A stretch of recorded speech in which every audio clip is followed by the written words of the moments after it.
In the next few minutes আমি তোমাদের একটি স্টেপ ওয়াইজ গাইড দেবো কিভাবে তোমাদের লাইফের গ্রেটেস্ট একাডেমিক কামব্যাক করা যায়।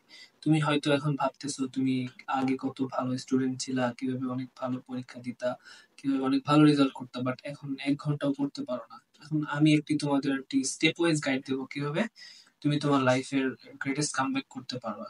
You wanted to become something more in life except of scrolling Facebook or Insta reels all day long. ভিডিওটি মনোযোগ সহকারে দেখবা এবং I will be sharing 10 steps to have your greatest academic comeback of your life. Step 1, fix a goal. তোমার একটা goal set করতে হবে। তোমার গোল এমন হবে না যে I want to be a doctor, but it should be much more specific. যেমন তোমার গোলটা এমন হতে পারে যে I want to crack medical admission test in with a rank of less than 200। গোলটি তোমার জন্য অনেকটা প্র্যাকটিক্যাল এবং অ্যাচিভেবল গোল। তুমি যখন এই গোলটি সেট করবে তখন তোমার মাথায় আসবে তোমার এই গোলে পৌঁছতে তোমার কত নাম্বার লাগবে এবং কতটুকু হার্ডওয়ার্ক করা লাগবে। থ্রি ইডিয়টস মুভিতে তুমি যদি মনে করো তাহলে ন্যানচো বলেছিল যে don't run after success, run after excellence. মানে তুমি এক্সিলেন্সের পিছনে দৌড়াও, সাকসেসের পিছনে না। যখন তুমি এক্সিলেন্ট হয়ে যাবে তখন সাকসেস অটোমেটিকলি তোমার পিছনে দৌড়াবে। So strive for excellence. তোমার মেডিকেল অ্যাডমিশন টেস্টে 85+ মার্ক তোলার জন্য যা যা করা দরকার তুমি তাই করবা। Step 2, disappearing. Disappearing from every social media, disappearing from everyone's life.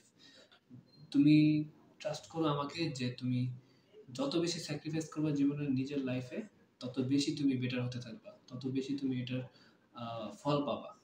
Sacrifice every bad thing you are currently doing, sacrifice your laziness, sacrifice your greed, and sacrifice every bad friends you currently have, and focus on just one thing. যদি তোমার মনে হয় তুমি enough time পাচ্ছ না পড়াশোনার জন্য, তখন তুমি ট্রাই করবো যে সকালবেলা ঘুম থেকে উঠে যেভাবে পড়াশোনা করা যায়, যেমন 4টা বা 5টার সময় উঠে পড়াশোনা করতে পারো।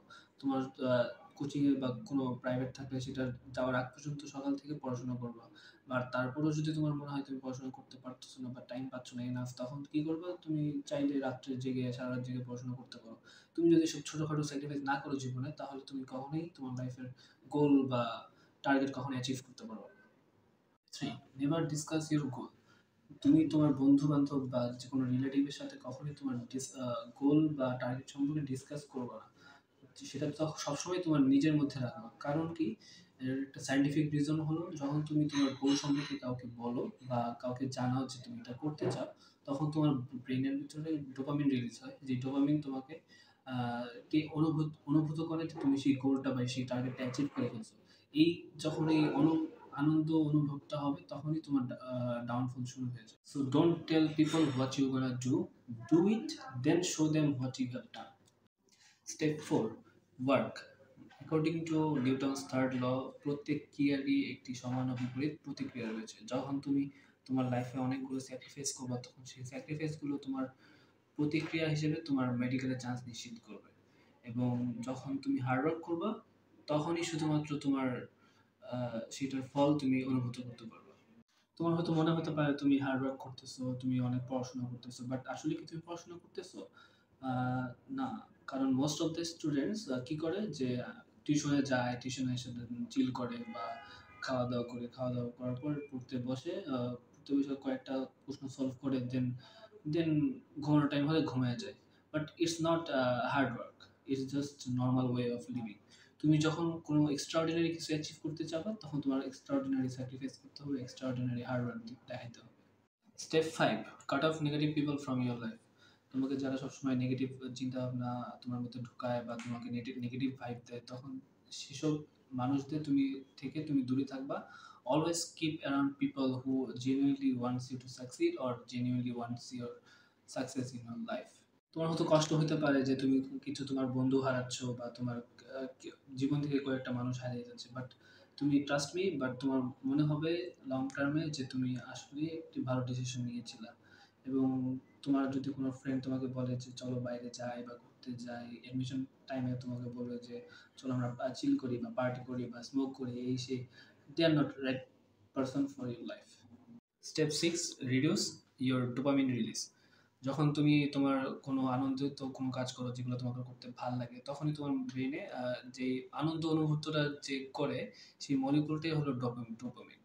ডোপামিন রিলিজ হয় যেগুলো যখন তুমি ভিডিও গেমস খেলো, মোবাইলে স্ক্রল করো, ইনস্টাগ্রাম রিলস দেখো বা ওয়াইটিতে শর্টস দেখতেছো, মানে ঘন্টার পর ঘন্টা তুমি তোমার স্ক্রলিং এর উপর ব্যস্ত। এটা তোমাকে একসাথে লেগে রাখার জন্য যেটা হেল্প করতেছে সেটা হলো তোমার ব্রেনের ডোপামিন। মানে তুমি জানো না যে এরপরে কোন রিলসটা আসবে, এরপরে কোন ইয়েটা হবে, সেটা মানে তোমাকে যখন নতুন কিছু কন্টেন্ট তোমার মাথায় আসতেছে তখনই তোমার ডোপামিন রিলিজ হচ্ছে, তোমার মানে সেটার প্রতি তুমি অ্যাডিক্টেড হয়ে যাচ্ছ। অ্যাক্টিভিটিসগুলো যখন তুমি লাইফ থেকে তোমার কাট অফ করে দিবা, তখন দেখবা তোমার মনোযোগ আগের মতো ফিরে আসতেছে, তুমি তোমার পড়ালেখাতে একটু মনোযোগ বেশি দিতে পারতেছো। তাই এইসব মানে ইনস্টাগ্রাম রিলস দেখা, ভিডিও গেম দেখা, সবকিছু তোমাকে স্যাক্রিফাইস করতে হবে যদি তুমি তোমার টার্গেট বা গোলে পৌঁছাতে চাও। তাই আমি বলবো এখন থেকেই তোমার মোবাইল ফোনের যেসব ডিস্ট্রাকটিভ অ্যাপগুলো আছে সেগুলো সরিয়ে ফেলো এবং নিজেকে পড়াশোনার জন্য প্রস্তুত করো। 7 প্ল্যানিং। তোমার একটা প্রপার প্ল্যান তৈরি করতে হবে কিভাবে তুমি পড়াশোনা করবা, রাত থেকে দিন পর্যন্ত তোমার কতটুকু সময় তুমি পড়াশোনা করবা, কোন কোন সাবজেক্টের উপর পড়াশোনা করবা, কোন কোন টপিক শেষ করবা। তারপর তোমাকে একটি রিভিশনের জন্য আলাদা টাইম দেওয়া দরকার। তারপর তুমি এক্সাম কতক্ষণ দিবে সেটার উপর একটা টাইম শিডিউল তৈরি করবা। শুধুমাত্র তুমিই জানো তুমি কোন সাবজেক্টে বা কোন টপিকে তুমি দুর্বল, সেই টপিকের উপর তোমার নিজেকে কাজ করা লাগবে। তুমি সেই টপিকগুলোর উপরে সবসময় ইউটিউবে ভিডিও ভিডিও দেখতে পারো, কোনো স্যারদের ক্লাস দেখতে পারো। ইউটিউবে বা ফেসবুকে অনেক ফ্রি কন্টেন্ট আছে যেগুলো অনেক বেস্ট কোয়ালিটির ক্লাস বা কন্টেন্ট, সেগুলো তুমি দেখতে পারো এবং নিজের উইকনেসটা কাটিয়ে উঠতে পারো। Number 8, smart work. তোমাকে স্মার্টলি সব পড়ালেখাগুলো হ্যান্ডেল করতে হবে। এখন যেহেতু অনেক বেশি ইনফরমেশন আমাদের নিতে হয়, অনেক বেশি পড়ালেখা করতে হয়, অনেক বেশি ইনফরমেশন আমাদের জানতে হয় পরীক্ষার জন্য। তো এটার জন্য এখন মানে শর্ট সময়ের ভেতরে আমাদের সম্ভব হয়ে ওঠে না যে আমি প্রত্যেকটা লাইন হাইলাইট করে পড়বো, প্রত্যেকটা লাইন মুখস্থ করবো, তারপরে সেগুলোর নোটস করবো। এত সময় আমাদের এখন নাই। সেজন্য আমাদের কিছু স্টাডি টেকনিক্স মেইনটেইন করতে হবে বা কিছু টেকনিক্স আমাদের ফলো করতে হবে। এর মধ্যে একটা হইতে পারে অ্যাক্টিভ রিকল। আমরা একটা কোশ্চেনের একটা শীট বানাইতে পারি। সেই কোশ্চেনগুলো আমরা খুব তাড়াতাড়ি অ্যান্সার দেওয়ার একটা প্র্যাকটিস করতে পারি। মানে কয়েকটা কোশ্চেন আমরা ইম্পর্টেন্ট কোশ্চেনগুলো এভাবে লিখে রাখবো, সেগুলো প্রতিদিন অ্যান্সার দেওয়ার চেষ্টা করবো। যত তাড়াতাড়ি আমরা দিতে পারবো তত তাড়াতাড়ি আমাদের মেমোরাইজিং স্পিডটা বৃদ্ধি পাবে। Following your idol. তুমি তোমার সেক্টরের একটা আইডল কি বলে সিলেক্ট করতে পারো, যেন তুমি তার মতো হতে পারো, তাকে তুমি ফলো করতে পারো, কিভাবে সে চলাফেরা করে, কিভাবে কথা বলে, তার পজিশনে যেতে তোমার কতটুকু হার্ড ওয়ার্ক দরকার, সেসব তোমাকে একটা মোটিভেট করবে তোমাকে সেই পজিশনে যেতে। আমারও অনেক আইডল ছিল, আমি তাদের ফলো করেছি। তুমিও তোমার লাইফে ইমপ্লিমেন্ট করতে পারো। স্টেপ নাম্বার 10 এবং সবচেয়ে ইম্পর্টেন্ট স্টেপ হলো আনলিশিং দ্য বিস্ট ইনসাইড ইউ। যে বিস্ট তোমাকে রাত্রে ঘুমাতে দেবে না, তোমার লক্ষ্যে তোমাকে পৌঁছাতে সাহায্য করবে, এবং যে বিস্ট তোমার ভিতরে আছে যেমন সে যে চায় যে তোমার সাফল্য, এবং যে কখনো অন্য কিছু কেয়ার করবে না। She or he doesn't care about what people are thinking, what your friends are thinking about you, are you hungry or not. He only thinks about your success. So start unleashing your beast day by day and be a beast and achieve your goal. Thank you everyone.